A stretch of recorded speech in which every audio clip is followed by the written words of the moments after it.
एक छोटे से गांव में रामू ग्वाला अपनी पत्नी विनीता और बेटा माधव के साथ बहुत हंसी खुशी से रहता है। सुबह होते ही रामू दूध का केन लेकर दुकान की ओर निकल जाता है। अरे आओ आओ भाइयों और उनके बहनों, ताजे ताजे शुद्ध गाय का दूध लेकर जाओ। आज खाओ खीर तो कल बनाओ पनीर। गांव के सभी लोग रामू के पास दूध लेने आते हैं। रामू की एक आदत थी, वह दूध में कोई मिलावट नहीं करता है। अरे रामू भैया, आज मुझे थोड़ा जल्दी दूध दे देना, ठीक है? अरे अरे रुको भाई रामलाल, लाइन में लग जाओ भैया। भैया मुझे थोड़ा जल्दी दे दो ना। वो क्या है ना, मुन्नी को स्कूल छोड़ने भी जाना है। तुम हमेशा बाद में आते हो और सबसे पहले खड़े हो जाते हो।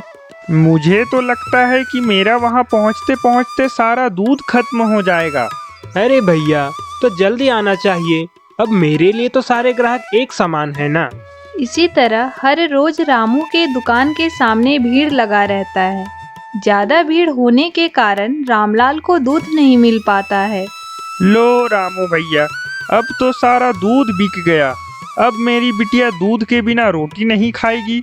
अरे भैया तुम पहले बोलते कि तुम्हें बिटिया के लिए दूध चाहिए। अच्छा रुको, मैं कुछ करता हूँ। रामू रामलाल को अपने घर बुलाता है।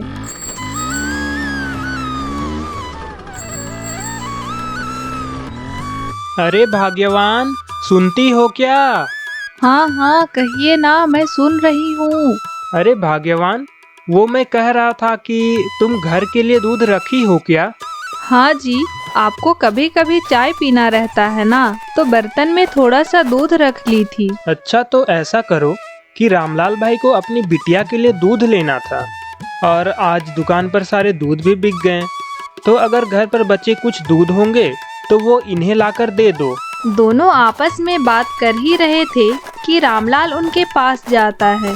अरे क्या हुआ रामू भैया, आज दूध नहीं बचा क्या? चलो कोई बात नहीं, मैं चलता हूँ। आज दुकान से पैकेट वाला ही दूध ले आऊँगा। नहीं रामलाल, पैकेट वाली कोई भी चीज बच्चों को मत खिलाओ, पता नहीं किस चीज से बनाते हैं। और भैया हम लोग तो पढ़े लिखे भी नहीं हैं कि सही गलत का पता कर सके। बात तो आप ठीक ही कह रहे हैं रामू भैया, क्या पता दूध में क्या क्या मिलाकर हमें बेच रहे हो। तभी रामू घर में रखे दूध लाकर रामलाल को दे देता है। ये लो भैया, और हाँ, बिटिया को शुद्ध चीजें ही खिलाना। रामलाल दूध लेकर वहाँ से चला जाता है। अरे विनीता, मैं गायों को लेकर खेतों की ओर जा रहा हूँ। अजी ध्यान से जाइएगा, कहीं हमारी गाय किसी की खेतों में ना उतर जाए। हाँ विनीता, तुम चिंता मत करो, मैं इस बात का ध्यान रखूंगा। हर दिन की तरह रामू अपने गायों की झुंड को लेकर खेतों के रास्ते निकल पड़ता है। गायें आगे आगे और रामू उनके पीछे पीछे चल पड़ता है। अरे लाली, इधर उधर मत देख, वो तो सेठ जी का खेत है, वहाँ की तो घास भी महंगी होगी। कुछ दूर चलते ही रामू अपनी गायों को लेकर एक खाली मैदान में पहुँचता है। अरे वाह, आज का मौसम तो कितना सुहाना है। इस पेड़ की मधुर छाया में तो मुझे नींद सी आ रही है। रामू खुद से बातें करते करते पेड़ की ठंडी छांव में सो जाता है। रामू को सोते सोते काफी समय गुजर जाता है। तभी अचानक उसकी आंख खुलती है। अब तो लगभग दिन भी ढलने को है, अब मुझे सारी गायों को लेकर चलना चाहिए। शाम होते ही रामू अपनी गायों को लेकर घर की ओर लौट जाता है। उसी गांव में सेठ मदन रहता है, जो रामू से काफी जलता है। उसके दिल में गरीबों के लिए जरा सी भी दया नहीं होती है। वह बस अपने फायदे के बारे में सोचता रहता है। सेठ अपने नौकर कल्लू से कहता है, अरे बेवकूफ, तू दूध बेचने गया था या फिर पानी? इतने पैसों में तो गाय का चारा भी नहीं आएगा। अब इसमें मेरी क्या गलती है मालिक? मैं इसमें कुछ नहीं कर सकता हूँ। इसका क्या मतलब हुआ कि कुछ नहीं कर सकते? अगर कुछ नहीं कर सकते तो कटोरा लेकर सड़क पर उतर जाओ और भीख मांगना शुरू कर दो। अरे अब इसमें हम कर भी क्या सकते हैं सेठ जी? रामू इतने शुद्ध और गाढ़ा दूध जो बेच रहा है और हम ठहरे इतने मिलावटी दूध बेचने वाले। इतना सुनकर सेठ गुस्से से कल्लू पर चिल्ला पड़ता है। अरे चुप चुप हो जा। तू तू पागल तो नहीं हो गया? अगर किसी ने हमारी बातें सुन ली ना तो हम कहीं के नहीं रहेंगे। मुझे लगता है हमें कुछ ऐसा करना चाहिए जिससे सांप भी मर जाए और लाठी भी ना टूटे। सेठ मदन और उसका नौकर कल्लू रामू को नीचा दिखाने के नए नए तरकीब ढूंढते हैं। दूसरे दिन सेठ अपने नौकर कल्लू से कहता है, सुन कल्लू, आज तू कुछ भी कर ले, लेकिन आज सारी की सारी दूध बिक जानी चाहिए। लेकिन सेठ जी, मैं कर भी क्या सकता हूँ? आप ही कुछ उपाय बताइए। अरे अगर सारे के सारे काम मुझे ही करना होता तो तुझे क्यों रखता रे? हाँ, मेरे दिमाग में एक आइडिया आया है। अरे हाँ, बताइए ना सरकार, क्या आइडिया है? सेठ कल्लू को नई तरकीब बताता है और दोनों रामू के दुकान के ठीक सामने चले जाते हैं। अरे सेठ, देख रहे हैं ना आप, रामू के दुकान के सामने लोगों की कितनी लंबी लाइनें हैं। अरे कल्लू के बच्चे, तुझे मैं यहाँ लंबी लाइनें दिखाने नहीं लाया हूँ। तू जा और उसके दुकान के सामने बाल्टी लेकर बैठ जा। लेकिन सेठ जी, मेरे वहाँ बैठने से दूध कैसे बिकेगा? अरे मूर्ख, काट के उल्लू, तुझे मैं जैसा कहता हूँ ना वैसा सुन लिया कर। अपने छोटे से दिमाग में जोर मत डाल, वरना किसी दिन फट जाएगा। ठीक है मालिक, जैसी आपकी आज्ञा। कल्लू जाता है और रामू के ठीक सामने अपनी दूध की बाल्टी लेकर बैठ जाता है। अरे आओ आओ भाइयों और बहनों, आकर शुद्ध वह गाढ़ा दूध लेकर जाओ। बिना कोई मिलावट वाले गाय के शुद्ध दूध ले जाओ। वहीं दूसरी तरफ रामू चुपचाप सबको दूध बेचता है। अरे ये क्या, मेरे तरफ तो कोई मक्खी भी नहीं भिनक रही है, उस रामू की तरफ इतनी भीड़।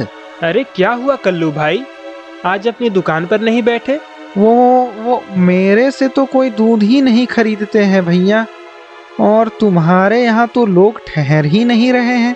अरे कल्लू भाई, चीजें अगर शुद्ध और बिना मिलावट के हो तो तुम्हें लोगों को ढूंढना नहीं पड़ेगा, बल्कि लोग तुम्हें ढूंढते हुए आएंगे।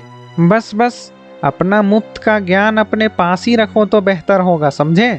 बड़ा आया मुझे सिखाने वाला। ठीक है भाई कल्लू, तुम्हें जैसा ठीक लगे। अगर लोग पैसा देंगे तो अच्छा सामान ही लेंगे ना। रामू सारे दूध बेचकर अपने घर चला जाता है। क्या करूं, मालिक ने जो तरकीब बताया था वो भी नहीं कर सका। आज तो मालिक मुझे छोड़ेंगे नहीं। कल्लू अपने मालिक सेठ मदन की ओर देखता है। वहीं दूसरी तरफ मदन, जो कल्लू को देखकर आग बबूला हो रहा होता है। इस निकम्मे से एक काम ढंग से नहीं होता। अगर ऐसा ही चलता रहा तो मैं एक दिन सेठ मदन से भिखारी मदन बन जाऊंगा। क्या रे कल्लू, तुझे एक काम दो, वो भी ढंग से नहीं होता तुझसे। क्या करूं मालिक, उस रामू के यहाँ ग्राहक ही नहीं ठहर रहे थे और उसकी नजर जरा सी भी इधर से उधर नहीं हो रही थी। फिर मैं अपना काम कैसे करता मालिक? अरे तेरी तो बस बहाने बनवा लो इससे। एक काम ढंग से नहीं कर सकता तू, और बातें तो बड़ी बड़ी करवा लो इससे, निकम्मा कहीं का। सेठ मदन अपने नौकर कल्लू को दिन भर बस ताने कोसता रहता है।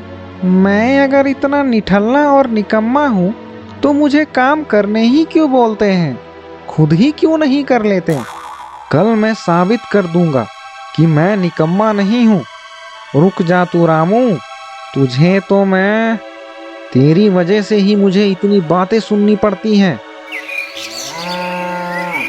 अरे वाह, आज तो कोई नहीं है, बस रामू है।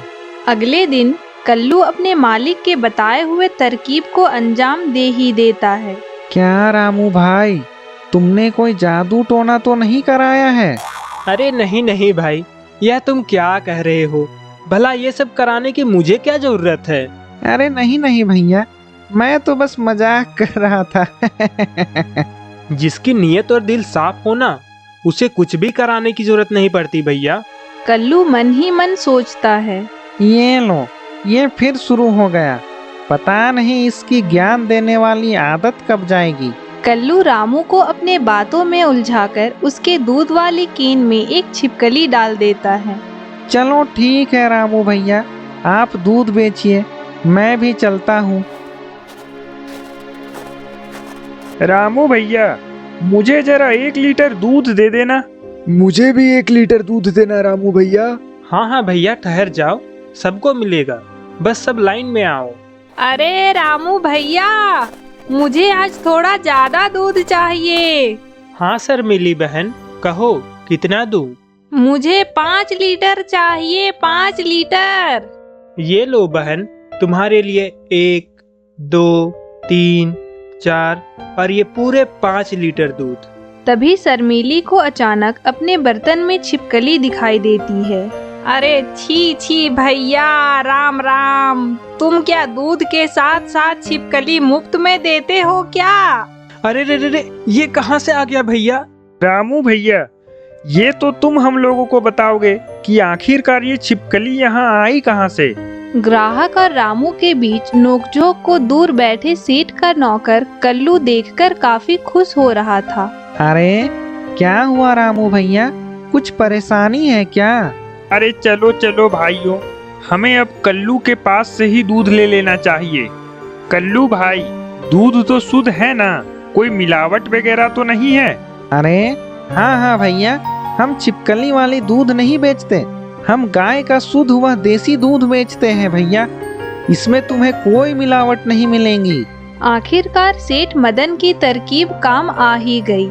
रामू दूध से भरी केन उठाकर बड़े ही मायूसी के साथ अपने घर की ओर चल देता है। पता नहीं ऐसे कैसे हो गया, मैंने तो केन को अच्छे तरीके से धोया था। रामू घर पहुंचकर विनीता को आवाज लगाता है। अरे भाग्यवान, कहाँ हो? जरा इधर तो आओ। हाय भगवान, यह क्या हुआ जी? आप सारा दूध लेकर घर क्यों आ गए? रामू उदास होकर विनीता को सारी बातें बताता है। पता नहीं वो छिपकली दूध की केन में कैसे आ गई। यह तो अच्छा हुआ जी कि आपकी नजर उस छिपकली पर पड़ गई। अगर आप नहीं देखते तो लोगों को कितना नुकसान हो जाता। वैसे कह तो तुम ठीक ही रही हो भाग्यवान, कल से अच्छे से केन को धोना पड़ेगा, यह पूरे गांव की सेहत का सवाल है। रामू और विनीता इतने ईमान और साफ दिल के थे कि उन्हें अपना नुकसान से बढ़कर लोगों की चिंता सता रही थी। अच्छा वो सब छोड़ो, अब मुझे जल्दी से कुछ खाने को दे दो, बहुत जोरों की भूख लगी है। हाँ हाँ, बातों बातों में तो मैं भूल ही गई थी, आज तो मैं आपके मनपसंद गोभी के पराठे बनाई हूँ। अरे वाह वाह वाह, जल्दी लेकर आओ भाग्यवान, अब तो मेरी भूख दोगुनी हो गई है। विनीता रामू के लिए खाना लगाती है। दोनों अपना सारा दुख भूलकर बड़े ही चाव से गोभी के पराठे का स्वाद लेते हैं। आ हा हा हा हा हा, आज तो गोभी के पराठे खाकर मेरा दिल खुश हो गया है। बस बस जी, और कितनी तारीफें करेंगे आप? अरे क्यों भाई, आज मेरी पत्नी ने इतना स्वादिष्ट पराठे जो बनाए हैं, थोड़ी तारीफें तो बनती है ना। दोनों खाना खाकर गायों के पास तबेले में जाते हैं। विनीता, मैं सोच रहा था कि आज गायों को खेतों की ओर ना लेकर जाऊं। तो फिर इनका पेट कैसे भरेगा? अरे नहीं भाग्यवान, तुमने ये सोचा भी कैसे कि हमारी गाय भूखी रहेंगी? तो फिर इनका पेट कैसे भरेगा? मुझे बाजार भी तो जाना है ना, तो इसलिए मैं इन्हें आज तबेले में ही खाना दूंगा। ठीक है जी, और हाँ, गायों के लिए चारा भी लेते आइएगा। रामू और विनीता गायों की सेवा में जुट जाते हैं। दोनों तबेला साफ करते, गायों से प्यारी प्यारी बातें करते और उनके माथे में हाथ फेरते हैं।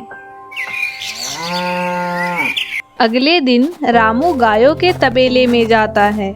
अरे लाली, उठ भी जाओ अब, आज तो केन को अच्छे तरीके से साफ कर लूंगा, कहीं फिर से कुछ ना मिल जाए। अरे भाग्यवान, जरा इधर तो आना। हाँ जी, आती हूँ। क्या हुआ, कुछ काम है क्या? हाँ भाग्यवान, जरा बछड़ों को पकड़ना तो। हाँ हाँ, लाइए मैं पकड़ देती हूँ। रामू गायों का दूध निकालकर केन वहीं रख देता है। तभी सेठ का नौकर कल्लू वहां आकर फिर से केन में कुछ डाल देता है। भाग्यवान, आज तो सारे दूध बेचकर ही घर आऊंगा। अच्छा चलो ठीक है, अब मैं चलता हूँ। ठीक है जी, आते वक्त बाजार से कुछ सब्जियां भी लेते आइएगा। हाँ भाग्यवान, मैं ले आऊंगा। मैं निकला वो गड्डी लेके, वो रास्ते पे एक सड़क पे एक मोड़ आया। रामू बड़े ही खुश होकर दूध बेचने जाता है। तभी उसे रास्ते में कल्लू मिलता है। अरे रामू भैया, क्या बात है, बहुत खुश लग रहे हो आज तो। हाँ हाँ कल्लू भाई, हमें तो हंसते मुस्कुराते रहना चाहिए, क्योंकि इसी से तो हमारे चेहरे पर रौनक आता है भैया। कल्लू मन ही मन सोचता है। हाँ हाँ भैया, आपके चेहरे पर जो रौनक है ना, यह बस 2 दिन की चांदनी है। अरे क्या हुआ कल्लू भाई, तुम कुछ बोल रहे हो क्या? अरे नहीं नहीं तो रामू भैया, मैं क्या ही कुछ बोलूंगा। दोनों अपने अपने जगह पर बैठ जाते हैं। रामू के वहां बैठते ही लोगों की भीड़ उमड़ पड़ती है। जाओ जाओ गांव वालों, रामू के पास ही जाओ, अब आएगा ना असली मजा। अरे राधे राधे रामू भैया। अरे गोपाल भैया, राधे राधे। कहो भैया, तुम्हें कितने लीटर दूध चाहिए? रामू भैया, मुझे जरा 1 लीटर दूध दे देना। ये लो भैया, तुम्हारे लिए पूरे 1 लीटर दूध। रामू गोपाल की बर्तन में 1 लीटर दूध डालता है। अरे छी छी छी छी छी, ये मेंढक मेरे बर्तन में कैसे डुबकी लगा रही है। अरे छी छी छी रामू भैया, आज फिर से मेंढक। अरे ऐसे हम दूध थोड़ी लेंगे भैया, ये तो तुम अपने पास ही रखो। अरे पर मैंने तो पूरे साफ बर्तन में दूध लाया था, यह मेंढक कहाँ से आ गया? तो क्या हम अपने बर्तन में मेंढक डालकर लाए थे क्या? एक तो चोरी, ऊपर से सीना चोरी। हाँ हाँ हाँ भैया, उल्टा चोर कोतवाल को ही डांटे। अरे नहीं नहीं भैया, मैं आप लोगों को दोषी नहीं ठहरा रहा हूँ। मैं तो खुद नहीं समझ पा रहा हूँ कि यह मेरे केन में कैसे आ गया। सेठ और उसके नौकर दूर से देखकर रामू की हालत पर मुस्कुरा रहे होते हैं। तभी रामू उन लोगों को देख लेता है। अरे रामू, ये क्या हो गया? तुम गांव के लोगों को हंसी खुशी नहीं देखना चाहते हो क्या? अरे मैंने तो पहले ही इन गांव वालों को चेतावनी दे दिया था, लेकिन मुझे लगता है इनकी आंखों पर पट्टी बंधी हुई है। मुझे तो समझ नहीं आ रहा कि तुम पैसों के लिए इतना भी गिर सकते हो। अरे मैं तो कहता हूँ, इस रामू को हमारे गांव में रहने का कोई हक नहीं है। इसे इस गांव से धक्के मारकर बाहर निकाल दो। नहीं नहीं, हमें इसे एक और मौका देना चाहिए। कल्लू सेठ के कानों में कुछ बोलता है।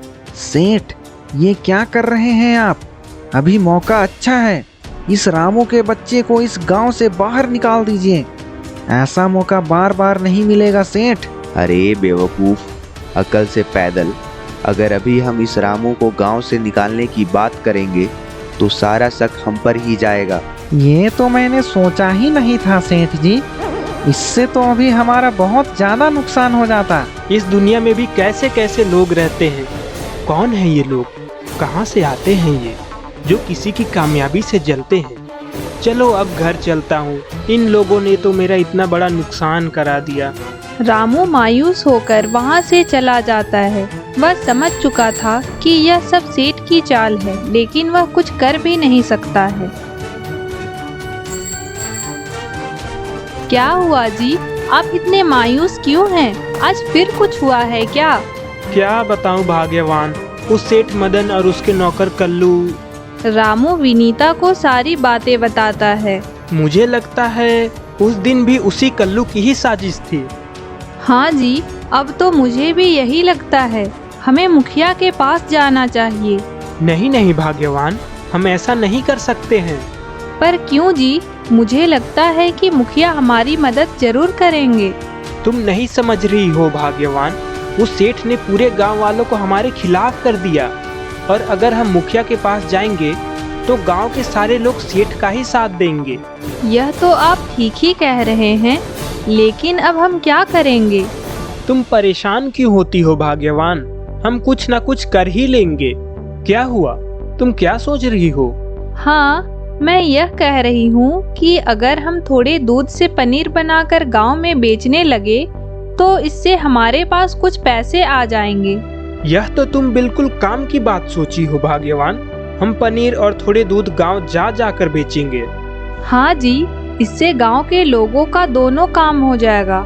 किसी को पनीर लेना हो वो भी मिल जाएगा और जिसको दूध लेना हो वो भी मिल जाएगा। इससे उनका भी काम हो जाएगा और हमारा सामान भी बिक जाएगा। मैं कल से ही गांव-गांव लेकर बेचना शुरू कर देता हूँ। अगले दिन रामू अपनी पुरानी साइकिल लेकर गांव की ओर चल देता है। भाइयों और उनकी बहनों, गाय के शुद्ध दूध और पनीर ले लो। खुद भी खाओ और बच्चों को भी खिलाओ।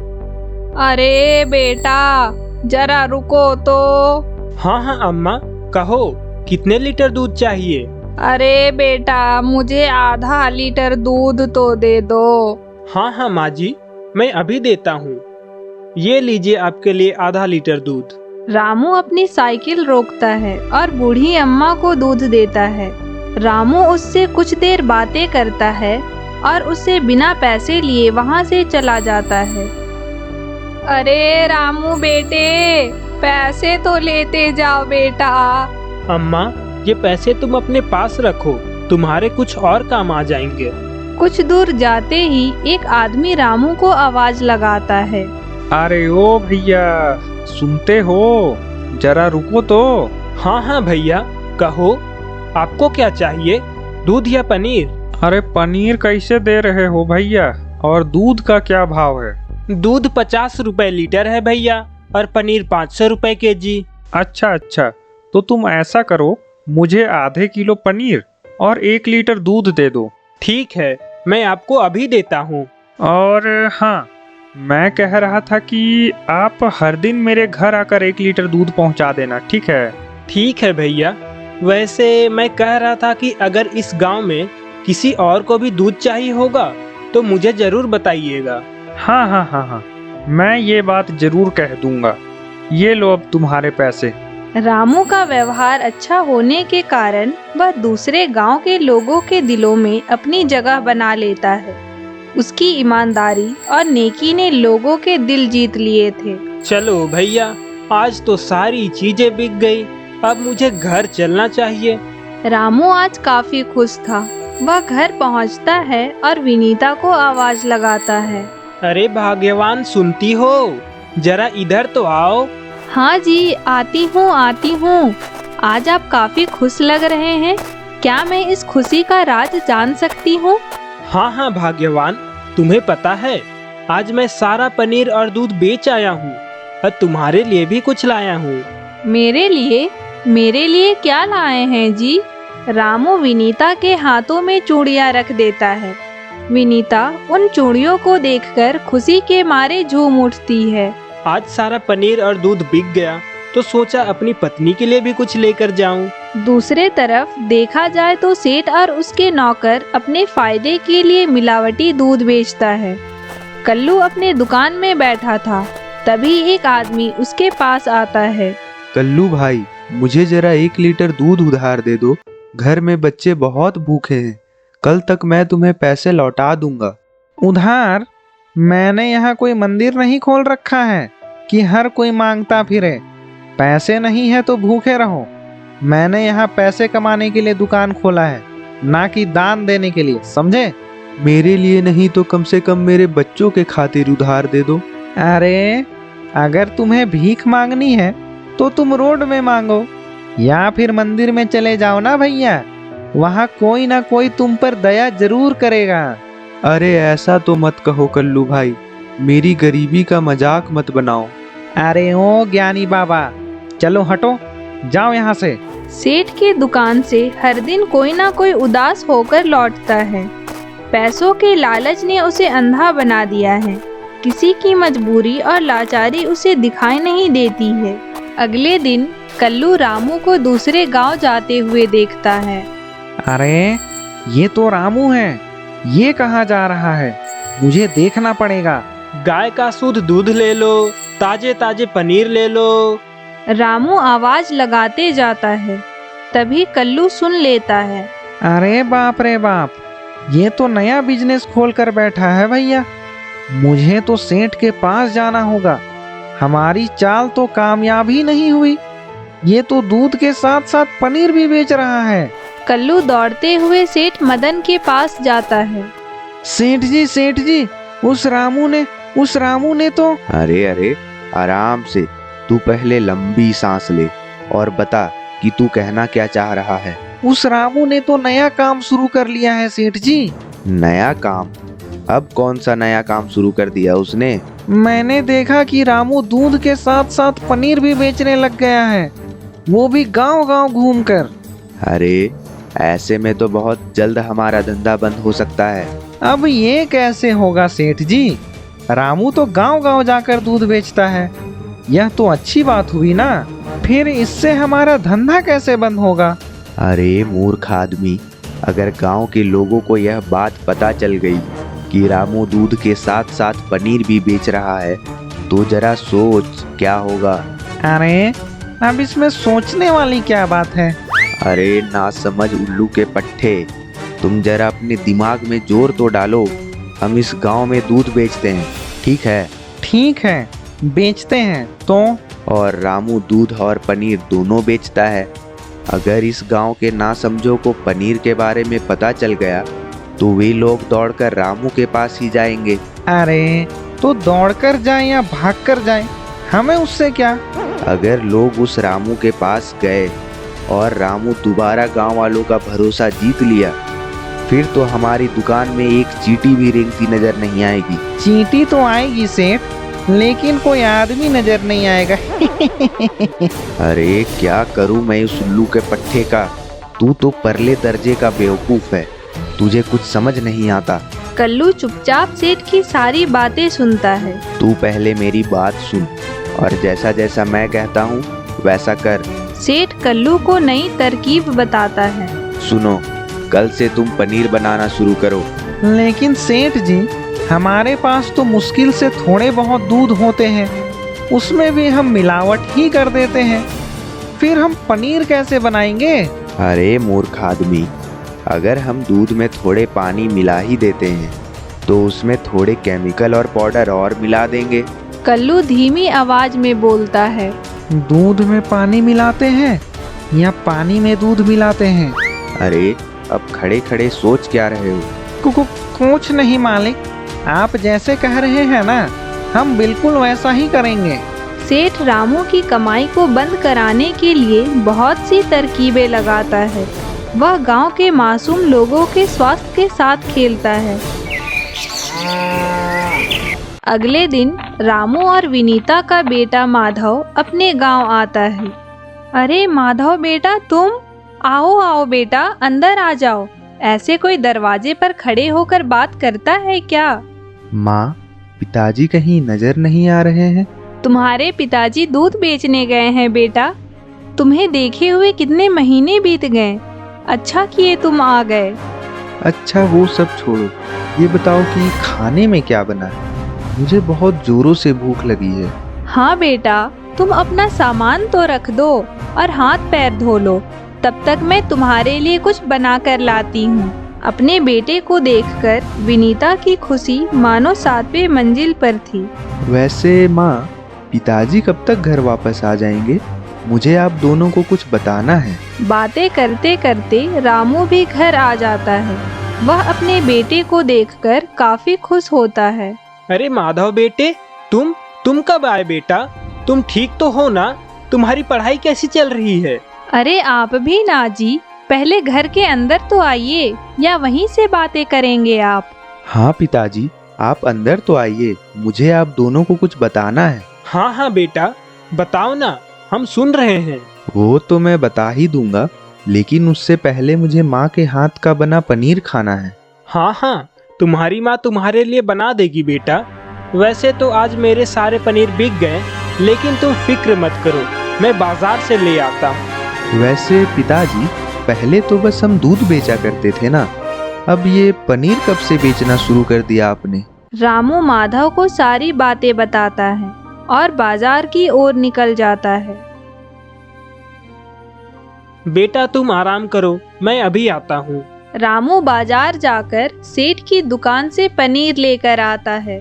बेटा बेटा तुम हमें कुछ बताने वाले थे ना? हाँ पिताजी, मेरी नौकरी लग गई है, यही तो मैं बताने के लिए गांव आया हूँ। तुम्हें पता नहीं है बेटा, आज तुमने हमें कितनी बड़ी खुशी की बात बताई है। तुमने हमारा नाम रोशन कर दिया है बेटा। हमें तुम पर गर्व है बेटा, तुम और कामयाब बनो। विनीता माधव के लिए पनीर से बनी हुई अलग अलग प्रकार की चीजें खाने को लाती है। आहा, कितना स्वादिष्ट लग रहा है। इसमें से तो काफी अच्छी खुशबू आ रही है माँ। माधव पनीर का एक टुकड़ा खाकर रुक जाता है। तभी रामू कहता है, क्या हुआ बेटा, तुम्हें पसंद नहीं आया क्या? नहीं नहीं पिताजी, बात वो नहीं है, इसमें तो काफी मिलावट की गई है। यह पनीर आप कहाँ से लाए हैं? यह तो सेठ मदन की दुकान से लाए थे बेटा। पता नहीं वे लोग कैसे बनाते हैं। पिताजी, क्या यह वही सेठ है जिसके बारे में आप मुझे बता रहे थे? हाँ हाँ बेटा, यह वही सेठ की दुकान है।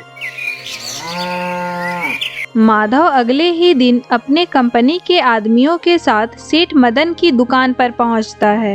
यह दुकान किसकी है और यह दुकान का मालिक कौन है? ये मेरे मालिक सेठ मदन की दुकान है। और तुम सब कौन हो? तुम्हें मेरे सेठ जी से क्या काम है? हम फूड सिक्योरिटी की तरफ से हैं। तुम अपने मालिक को जल्दी बुलाओ, वरना हमें मजबूरन पुलिस बुलाना पड़ेगा। पुलिस का नाम सुनते ही कल्लू की पतलून गीली हो जाती है। तभी वह सेठ को दुकान की ओर आता देखता है। माधव अपने कंपनी के लोगों से कहता है, तुम लोग जाकर दूध और पनीर को अच्छी तरह से चेक करो। सर, इस दुकान में तो सारी चीजों पर मिलावट की गई है और वो भी काफी खतरनाक केमिकल्स का यूज किया गया है। अब तो इस दुकान को बंद करना ही पड़ेगा और इन दोनों को पुलिस के हवाले कर दो। अब आगे की कार्रवाई पुलिस करेगी। अगले दिन पूरे गांव में यह खबर फैल जाती है कि सेठ मदन और उसके नौकर कल्लू हानिकारक व मिलावटी दूध और पनीर बेच रहे थे।